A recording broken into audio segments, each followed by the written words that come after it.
Hello, and welcome to week 73 of our 2-year Bible study. We're in the midst of the book of Ezekiel and have made it up to chapter 16, where Jerusalem is represented as an adulterous wife. We see in verses 6 and 7, God says, "Then I passed by and saw you kicking about in your blood, and as you lay there in your blood, I said to you, 'Live.' I made you grow like a plant to the field, that you grew and developed and entered puberty.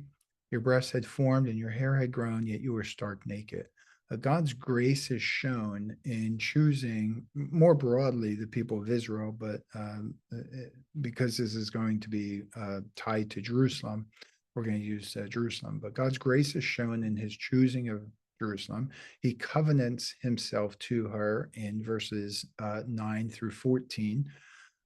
He relents from wrath despite her promiscuity. We see that in verse 42, where he says, "Then my wrath against you will subside, my jealous anger will turn away from you. I will be calm and no longer angry." And eventually, God goes above and beyond the covenant by bringing nations to her and making them united and subject. So, united to her would be the sisters that God brings, and those who are subject to her would be the daughters that are talked about in verse 61. Then you will remember your ways and be ashamed when you receive your sisters, those who are united with Israel, both those who are older than you and those who are younger. I will give them to you as daughters. So those are the ones who are subjected to Israel, but not on the basis of my covenant with you. So he goes above and beyond all of this. And so it shows that God has been fully faithful to Israel, and Israel is the one that has been unfaithful. In Ezekiel chapter 17, we have another vision or prophecy that comes to Ezekiel about two eagles in the vine. The first eagle is Babylon. The twig are the final kings of Judah, and the second eagle is Egypt. And so rather than submitting to Babylon, the kings, the twig looks to Egypt. And of course, God is saying, Babylon is my instrument of punishment. And so if you don't submit to Babylon, you are not submitting to me. But what's interesting is in verses 22 through 24, we read, "This is what the sovereign Lord says. I myself will take a shoot from the very top of a cedar and plant it, and I will break off a tender sprig from its topmost shoots and plant it on a high and lofty mountain. On the mountain heights of Israel, I will plant it. It will produce branches and bear fruit and become a splendid cedar. Birds of every kind will nest in it. They will find shelter in the shade of its branches. All the trees of the forest will know that I, the Lord, bring down the tall tree and make the low tree grow tall. I dry up the green tree and make the dry tree flourish." And so what God is speaking of here is one day a king is going to be established by God's will, and that God will rule through that king. That's what this branch or this shoot is being talked about here. In Ezekiel chapter 18, we have a back and forth between God and the people. Israel was claiming the righteousness of their forefathers as a counter argument against their punishment. So the Israelites are saying, well, our father is Abraham, and because Abraham was so great in his faith, it should, cover us. And God very clearly in Ezekiel chapter 18 says that the one who sins will die. Each one is responsible for their own sins. In chapter 19, we have a lament over the princes of Israel. While God raised up rulers, they had in Egypt and would in Babylon be captured. So just because these rulers were raised up by God didn't mean that they could do whatever they want or be protected in all circumstances. They were going to be captured either in Egypt or in Babylon. Even a mighty vine can be uprooted. Is really the point that God is making in this chapter. In chapter 20, we have rebellious Israel being purged.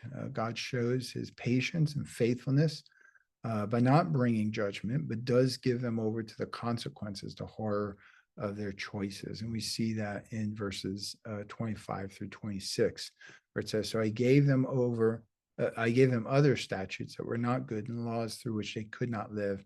I defiled them through their gifts, the sacrifice of every firstborn. There's that sacrifice of children that we talked about earlier, that I might fill them with horror so that they would know that I am the Lord. So, in other words, sin begets judgment. So, if you want to continue and I want to continue in my sin and you continue in your sin, that sin is going to beget the same type of sin as part of the judgment. But it is God's judgment which saves us from ourselves. Look at verse 32.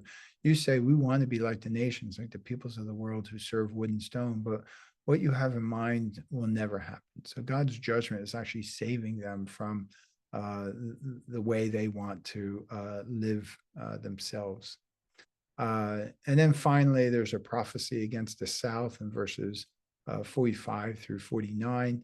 The south here would represent Judah, and it's a prophecy against Judah. In Ezekiel chapter 21, Babylon is described as the sword of God. So again, while Babylon is a pagan empire, God still uses that pagan empire as an instrument of his will. And then in verse 27, an important verse for us is that it said, a ruin, I will make it a ruin. The crown will not be restored until he to whom it rightfully belongs shall come. To him I will give it. The crown of David will not be worn until it comes to the Messiah, comes to Jesus. And so with that recognition of the Messiah, we see in Ezekiel chapter 22, just a reminder that God's wrath and judgment is coming. And then in chapter 23, we have a parable of the two adulterous sisters. Aholah, it probably is the northern kingdom. It means her own tent. Aholah means her own tent. And the tent there is probably referring much like the tabernacle. So Aholah represents a northern kingdom because she has her own tent. She has a false temple. It's not the temple of God. Aholabah is the southern kingdom, and Aholabah means my tent in her. And again, my tabernacle in her, representing the true temple. But both experience judgment because of their infidelity. So just because Judah has the temple of God within her doesn't allow her to escape the judgment that God brings on her for her sinfulness. Jerusalem in chapter 24 is represented as a cooking pot. God's judgment is like being cooked, is essentially the picture that's being used here. It's a living parable where Ezekiel's wife dies, but is unmourned because God is not mourning Jerusalem. So sometimes these living parables that the prophets had to present in order for them to present, God's perspective on what was happening could be very difficult ministries. Ezekiel chapter 25 is a prophecy against several of the surrounding nations, primarily because they took advantage of Israel during its time of weakness. So as we continue on with our study of Ezekiel, we see that God is being very clear with the Israelites why the pending judgment is coming, because of their lack of willingness to turn from their sinfulness.